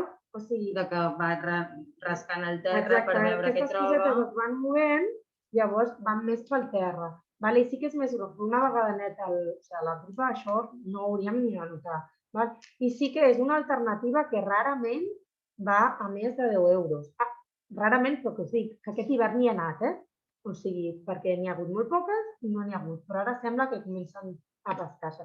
Llavors, jo com a alternativa, ara, i el que us deia, si trobeu una peixateria que us ofereixen alternativa de mollera, gamba blanca, galera és més habitual de trobar, però una mollera, una bròtola, aquesta és la bona. Gent, quédate con la peixateria que té perquè vol dir, si toquen aquests tipus de productes, vol dir que els agrada el peix de platja i vol dir que us poden oferir l'alternativa. Llavors, quan els digueu, jo vull una alternativa al lluç, us sabran donar alternatives i no us miraran raro ni intentaran enxufar el que tenen per allà. Bueno, doncs... Jo tinc una pregunta. Digue'm, no us he explicat de les etiquetes, Sí, no, ara hem d'entrar en això ni que sigui per mostrar. Mentre es recull una miqueta al saló, tu pots anar explicant això perquè és una de les coses més interessants. Jo tinc una pregunta, perquè a Mallorca nosaltres som superfans, i no sé si coneixeu, d'un peix que li diem raó. I és com el lorito de mar. Però som superfans. I tenim... Són molt bons. Boníssims. Molt bons. I tenim moltes... Bueno, només es poden pescar 15 dies a l'any. I el dia 1 de setembre tothom va goig per sortir a la mà a pescar raons. Sí. I és la nostra raó de ser... No, però sí que és veritat que és molt cultural, a més, és com un tret de sortida, un moment social i així, i és superbo. Jo a les dies no he tastat, però el meu pare sempre em parlava. Llavors, hi ha un restaurant aquí al Raval Sant Dionisos que fa cuina, i llavors també nosaltres vam fer un sopar amb ells al Museu Marítim per tot el tema de la cuina de ses illes i tal, i vam tocar peix. Llavors vam oferir algunes receptes amb espècies de proximitat i ells també fan una recepta, ara després li preguntarem, amb el que és el tauró gat. Sí. Una moixina, un tauró gat, no? Llavors, clar, ens deien que no el trobàvem enlloc. Coses que no trobem, que a les illes és molt habitual trobar, i no és que no es pesqui, és que realment jo crec que a nivell peixateria no es troba. No es troba, a nivell peixateria, la gent no coneixeu, llavors no ens poden, no ho tenen, no ho demanen, llavors entrem en un cercle de fer unes entrevistes sobre els hàbits dels consums, i sí que el que dèiem és que la gent gran coneixia més tot aquest tipus de peixos per transmissió oral, Llavors, si els demanaven, les peixateres els hi portaven per ells, com també està passant en coses de, no sé, en temes d'altres parts dels animals que nosaltres ja no mengem, no? Sí, com per exemple, si tot el... I nosaltres aquests peixos els diem, bueno, no nosaltres, hi ha com una corrent, diria, que en diem com peixos oblidats, no? Perquè són peixos que a poc estan desapareixent. I estan desapareixent perquè ja no sabem cuinar, ja no els demanem, no estan a les peixateries, i com que no estan a les peixateries, no es poden comprar. Però, en canvi, sí que són pescats, perquè, com us deia, la bròtola és un producte de la gamba. Per tant, té tot el sentit que quan nosaltres mengem gamba, mengem bròtola. I, a més, si és una alternativa econòmica, és a dir, que et surt molt més a compte, doncs en comptes de menjar lluç, que està superexplotat, que hi ha plantes industrialitzades buscant lluços d'una determinada mida perquè siguin fàcils de filetejar, perquè es vagi a certs caladers.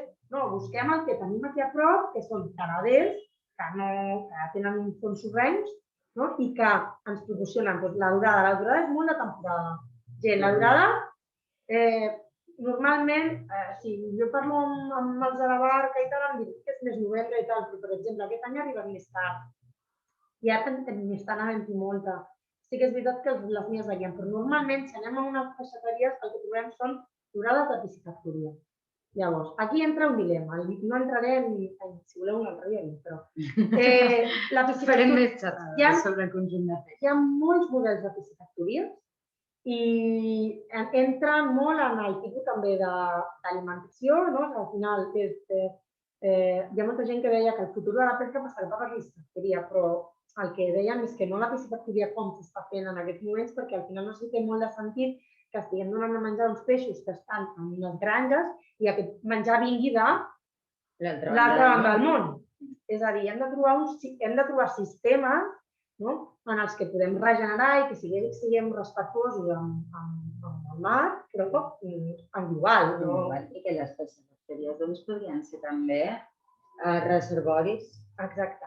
De fet, hi ha projectes que estan implicant pescadors per crear llocs que els peixos puguin anar a menjar. Aprofitar situacions o que es donguin per fer que puguin anar allà a menjar.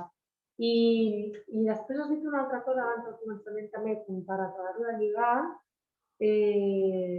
Ja em vindrà, no sé.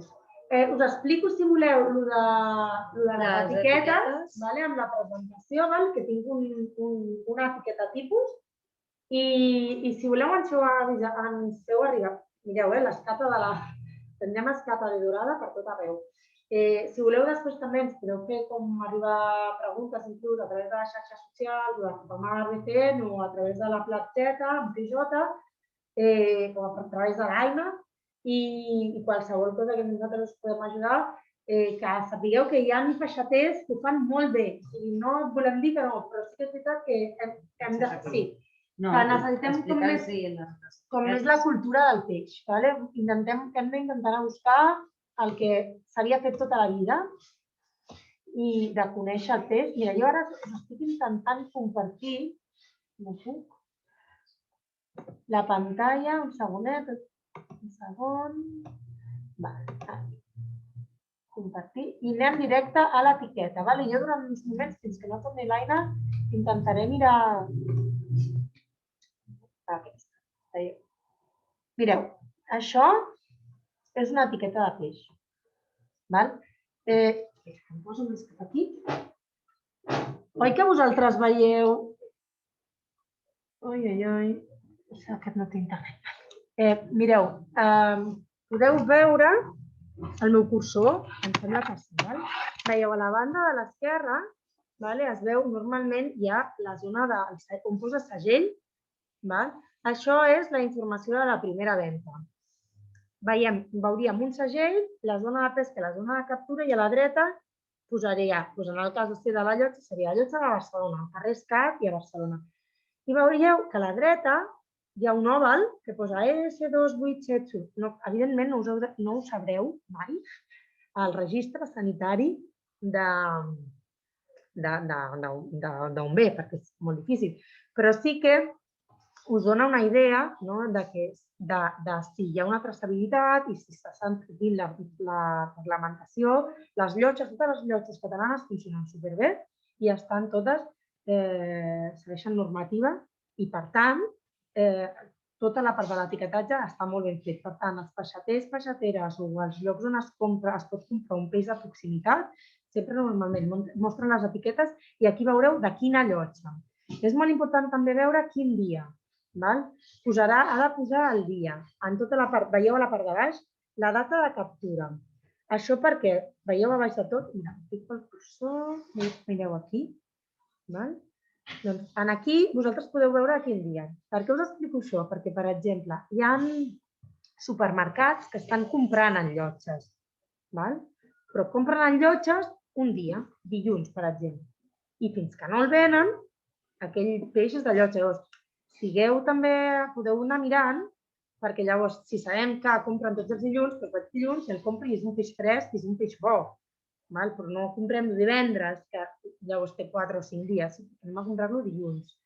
Llavors hem de veure realment que a dalt de tot de l'etiqueta posi de llotja, de quina llotja és, que sigui una llotja catalana, que la zona de captura sigui Catalunya, Espanya, ho ha de dir específicament.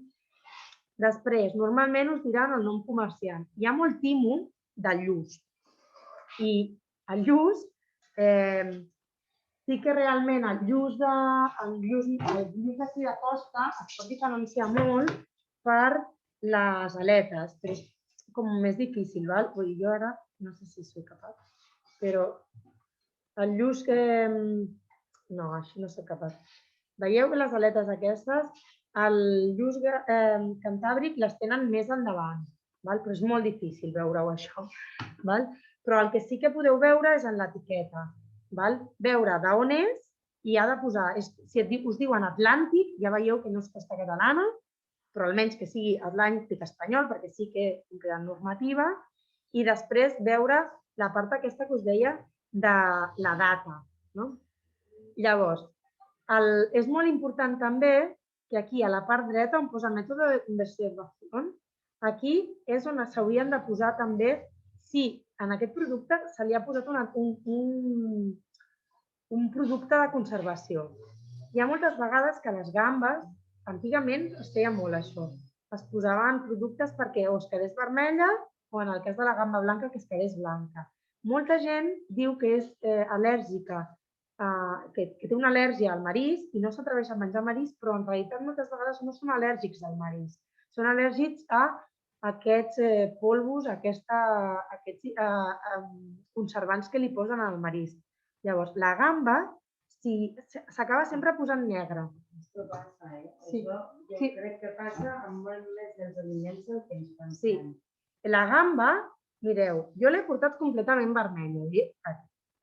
Jo l'he portat completament vermella. D'estar una hora fora del gel, s'ha començat a posar com negreta aquí.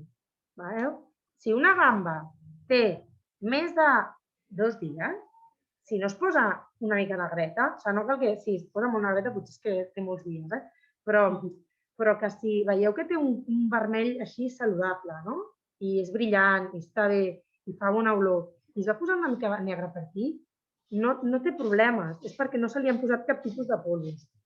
I això ho podríeu veure perquè si ho deixeu amb un colador va deixant com un liquidet una mica negre.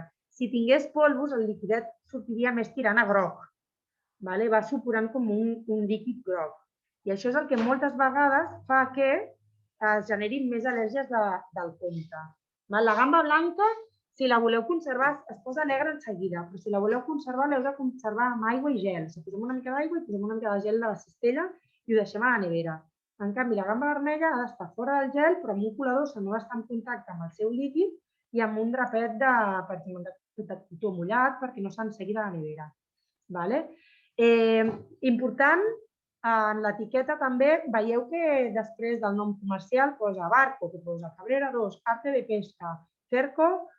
Sí, és important veure quin és el tipus de pesca perquè així podem decidir. Si nosaltres sabem que és una pesca d'arts menors, que ens posarà o palangrer o arts menors o tresmall, és una pesca molt més selectiva. L'encerclament és una pesca bastant selectiva perquè no fa malbé el fons marí encerclen el peix, que normalment són les sardines, el seitó o el peix blau, i l'arrossegament sí que és veritat que és una tècnica molt més invasiva, però teniu en compte que a nivell de normativa catalana no es permet fer arrossegament fora dels calendaris, els que estan permesos i estan sent reduïts constantment.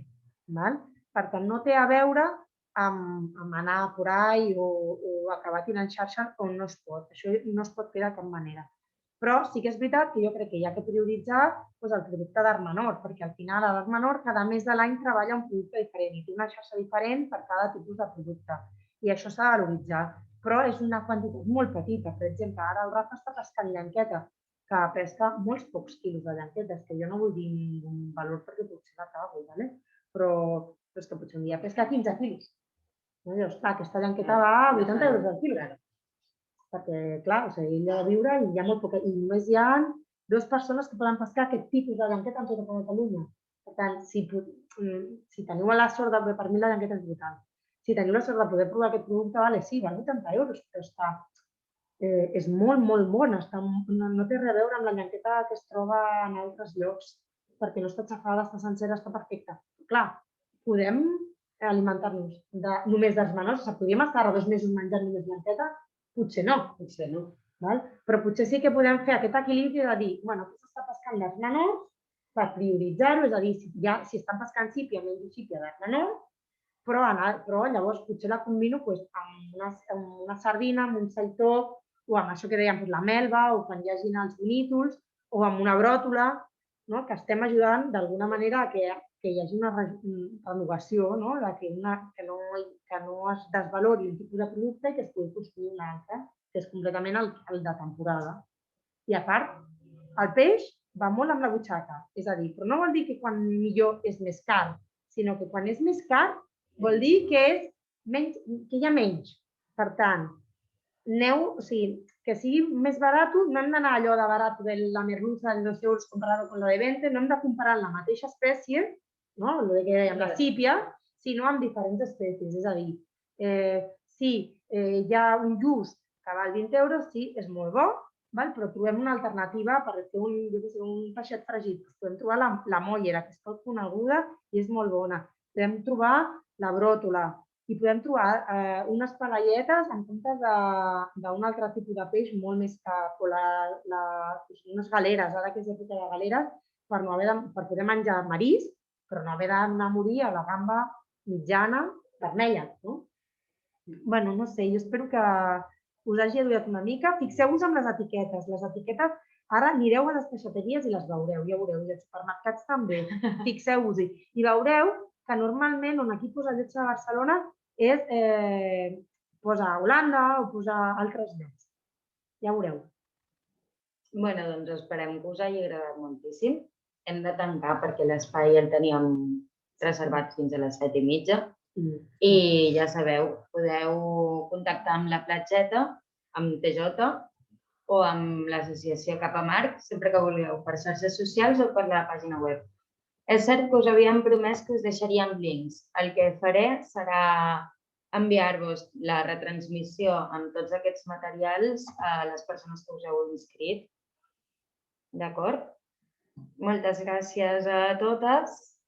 Al final, de totes les persones que estàvem inscrites, hem sigut unes poquetes, però ha estat una mica més familiar. És una pena també que el fet que estiguem enregistrant i que després vulguem penjar a la pàgina web no puguem tenir totes les càmeres obertes i els micros oberts i tenir aquí una xerrada, però esteu segurs que quan puguem fer activitats en presencial intentarem fer una activitat per anar a conèixer el moll i conèixer el que fan des de casa seva, que no hagin de venir a casa nostra a explicar-nos, ja sigui digitalment o aquí com han vingut a l'Espai Consum Responsable, per explicar-nos el que fan, sinó que siguem nosaltres les que ens puguem apropar a conèixer el producte que ve de la mar des del costat del mar. Doncs moltes gràcies a totes. Moltes gràcies, ha sigut un plaer i m'ha agradat molt veure que en sabeu molt d'actors. Ens agrada, eh? Sí, quan vulgueu, ja sabeu. On som i salut i bon peix. Adéu.